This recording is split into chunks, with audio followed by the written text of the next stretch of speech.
So ayan guys, La Creste Resorts in Cold Spring. Ito yung welcome, papasok. So papasok pa lang parang piyestang piyesta na. Piyestang piyesta na yung kuha ng ano. Ayan oh. Parang pistahan, padaraw.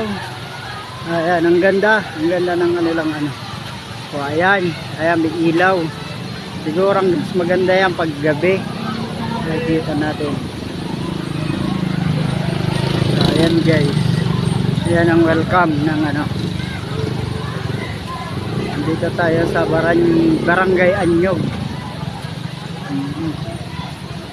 So ayan. Yan yung entrance, ang ganda oh. Ang lapit. So dyan din tayo magbabayad ng toll gate, ng gate. Ayan, yan yung gate ng ano. Babayad dyan ng entrance.